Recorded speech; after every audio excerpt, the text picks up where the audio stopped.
ఒక సంవత్సరం కడుపు కట్టుకుంటే అయిపోయాడు. మరి ఇప్పుడు కడుపు కట్టుకుంటే అయితలేదా? బెల్టులు దొరుకుతలేవా కట్టుకోనికే? ఏమవుతుంది రాష్ట్రంలో? ఒక్క వర్గం చెప్పండి, నువ్వు మోసం చేసింది చేయకుండా నీ చేతిలో మోసపోకుండా ఉన్న ఒక వర్గం చెప్పు. మా ఆడపిల్లల్ని మోసం చేస్తేవి, 2500 అంటివి, తులం బంగారం అంటివి. ఇప్పుడేమో కొత్త డైలాగ్ నేర్చుకున్నాడు, అందరినీ కోటీశ్వరులు చేస్తారంట. 1 కోటి మంది ఆడోళ్లను కోటీశ్వరులు చేస్తా. 1 కోటి మంది మహిళలు కోటీశ్వరులు అయితే ఎన్ని కోట్లు అయితే ఒక రాష్ట్రంలో? 1 కోటి కోట్లు. నేను అసెంబ్లీలో అడిగిన, రేవంత్ రెడ్డి గారు బడ్జెట్ సమావేశాలు ఇవి, బడ్జెట్ అంటేనే లెక్కలు కదా, మరి 1 కోటి మంది కోటీశ్వరులు అంటే ఆ 1 కోటి కోట్లలో ఎన్ని సున్నాలు ఉంటాయో జర చెప్పురా భయ్ అని అడిగిన. ఆయనకి ఎరుకుంటే నా చెప్పేది. ఉత్తగానే ఏది పడుతుంది నోట్లోకి వెళ్ళి మాట్లాడచ్చు, జనంను ఏదో ఒకటి చెప్పి బనాయించవచ్చు, మళ్ళీ ఓట్లు వేయించుకోవచ్చు, పోవచ్చు. ఇలా రేవంత్ రెడ్డి ఏమనుకుంటున్నా ఎరికేనా? నేను ప్రజలందరినీ నేను ఆగం చేసేసిన, ఇక నమ్మిచ్చేసిన, కేసీఆర్ అప్పులపాలు చేసేసిండని నమ్మిచ్చేసిన, మొత్తం ఎక్కిచ్చేసిన నెత్తిలా. కాబట్టి నేను ఏం చేయకపోయినా నడుస్తుంది. ఆఖరికి 6 నెలలకి ఏమైనా చేస్తే 1-2 చేస్తే అయిపోతుంది, వీళ్ళంతా పిచ్చోళ్ళు మళ్ళీ నాకే గుద్దుతారు అనుకుంటాను. చెప్తున్నాడు ఆయన దగ్గరున్న వాళ్ళకు. ఆఖరి 6 నెలలు ఏదో 2-3 ఇద్దాం తీబాయి, ఇప్పటి నుంచి ఎందుకు?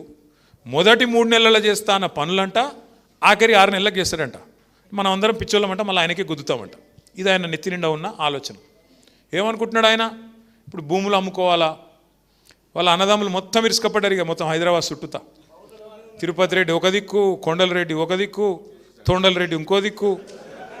అంటే ఆయన పేరు తొండల రెడ్డి. ఆయన మాట్లాడితే ఇంక గట్టిగా అడిగినాం అనుకో, ఏమైనా రేవంత్ రెడ్డి రుణమాఫీ కాలేదు అంటే నీ లాగుల తొండలు ఇడిచిపెడతారు. ఏమైనా రేవంత్ రెడ్డి మహిళలకు 2500 రూపాయలు ఇస్తలేమంటే నీ గుడ్లు వికి గోటిలాడతా. ఏమైనా రేవంత్ రెడ్డికి ఆ స్కూటీలు ఏడవాయంటే నీ పేగులు తీసి మెడలేసుకుంటా. ఇక ఏది కాదురాబాయి అంటే కేసీఆర్ అప్పులపాలు చేసిపోయింది, ఇక్కడ లంక బిందెలు లేవు, నేనేం చేయాలి? మరి నువ్వెందుకున్నావు? ఇక మరి కేసీఆర్ గారు అప్పు చేసిండు, బరాబర్ చేసిండు. ఏం చేసిండు కేసీఆర్ అప్పు చేసి? 46,000 చెరువులు బాగు చేసిండు కేసీఆర్ గారు అప్పు చేసి. కేసీఆర్ అప్పు చేసిండు. 1000 గురుకుల పాఠశాలలు పెట్టిండు. ప్రవీణ్ అన్న లాంటి మంచి ఆఫీసర్ని పెట్టి 6.5 లక్షల మంది పిల్లగాళ్ళను చదివించిండు.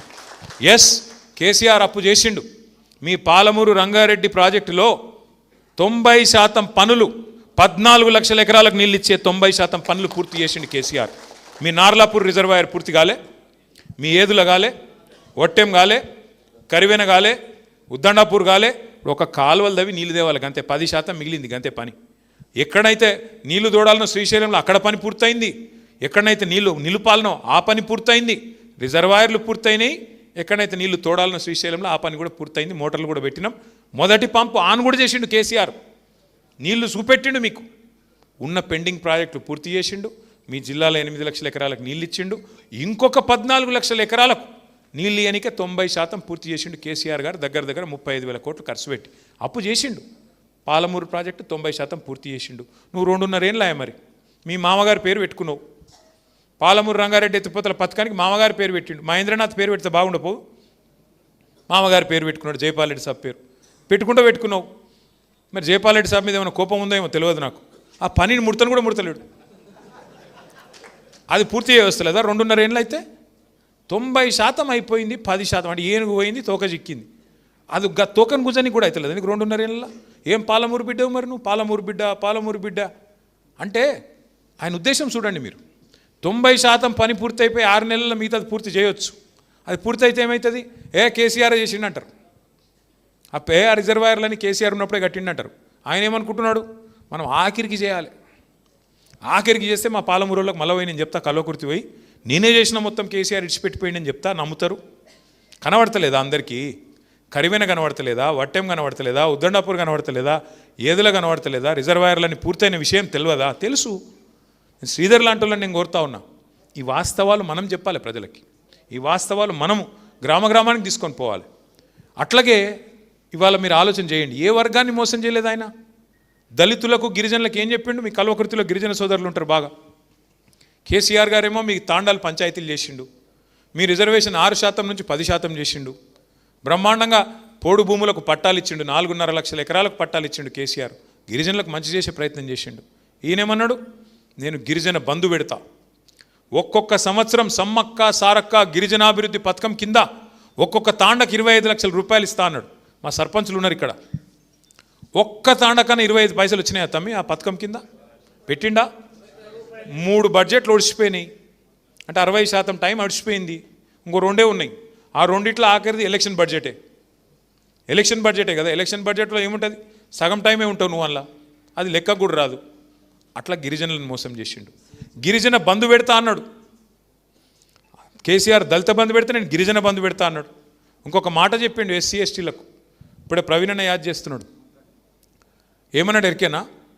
కేసీఆర్ 6% నుంచి 10% రిజర్వేషన్లు పెంచిండు కదా, నేను దళితులది 16 నుంచి 18% పెంచుతా, గిరిజనులది 10% నుంచి 12 పెంచుతా. పెంచడమే కాదు, మీకు ప్రభుత్వ కాంట్రాక్టులలో, ప్రభుత్వ వర్కులలో, కాంట్రాక్టులలో మీకు ఎస్సీ ఎస్టీలకు 30% ఇస్తా అని చెప్పిండు. ఏది ఆ కాంట్రాక్ట్? 30% కాదు, 30 పైసలు నువ్వు ఎక్కడ నన్ను ఇచ్చినట్టు చూపెడితే నేను ఏ శిక్ష కట్ట ఆ శిక్షకు సిద్ధం. 30 పైసలు ఈ మూడేళ్లలో, 2.5 ఏళ్లలో. అట్లాగే బీసీలకు చెప్పిండు 42% ప్రభుత్వ కాంట్రాక్టులలో బీసీలకే ఇస్తా అని చెప్పిండు. అంటే ఎస్సీ ఎస్టీ బీసీ కలిపితే 72% వాటా, రూపాయి ఖర్చు పెడితే 72 పైసలు మీకే ఇస్తా అని చెప్పిండు. ఒక్క ఎస్సీ ఎస్టీ బీసీ కాంట్రాక్టర్ చూపెడతావా నాకు రాష్ట్రంలో నువ్వు ఇచ్చింది ఈ కోటా కింద? ఏమనంటే రిజర్వేషన్ ఏమో కేంద్ర ప్రభుత్వం ఆపింది అంటావు. ఇదైతే నీ చేతుల్లోనే ఉంది కదా, ఎందుకు ఇస్తలేవు మరి? బీసీలకు 1,00,000 కోట్లు ఇస్తా అన్నాడు. సంవత్సరానికి 20,000 కోట్లు ఇస్తా, 5 ఏళ్లలో 1,00,000 కోట్లు నింపుతా, బీసీ సబ్ ప్లాన్ పెడతా అన్నాడు. అది నీ చేతుల్లోనే ఉంది కదా, ఎందుకు చేస్తలేవు? ఏది అడిగినా ఒకటే సొల్లు పురాణం. అప్పుల పాలైపోయింది రాష్ట్రం, దివాలా తీసింది. నేను ఒకటి అడుగుతా ఉన్నా, కేంద్ర ప్రభుత్వం ఆర్బీఐ చెప్పేది విందామా, లేకపోతే ఈ రేవంత్ రెడ్డి చెప్పేది విందామా? ఆలోచన చేయండి. రిజర్వ్ బ్యాంక్ ఆఫ్ ఇండియా చెప్పింది, పార్లమెంటు వేదికగా కేంద్ర ప్రభుత్వం చెప్పింది, తెలంగాణ వచ్చిన నాడు అప్పెంత, కేసీఆర్ దిగిపోయిన నాడు అప్పెంత అంటే, తెలంగాణ వచ్చిన నాడు కేసీఆర్ ముఖ్యమంత్రి అయినాడు, ఆయన ఈ రాష్ట్రం నెత్తి మీద ఉన్నప్పుడు 72,000 కోట్లు.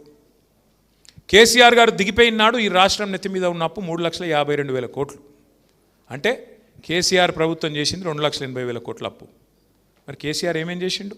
మెడికల్ కాలేజీలు కట్టిండు, కాళేశ్వరం కట్టిండు, పాలమూరు 90% పూర్తి చేసిండు, 1000 గురుకుల పాఠశాలలు పెట్టిండు, జిల్లా కేంద్రాలు చేసిండు, కలెక్టరేట్లు కట్టిండు, పోలీస్ కమిషనరేట్లు కట్టిండు, మీ చెరువులు బాగు చేసిండు, ఇంటింటికి నీళ్ళు ఇచ్చే పథకం పెట్టిండు, 73,000 కోట్లు రైతు బంధు చేసిండు, 30,000 కోట్ల రుణమాఫీ చేసిండు.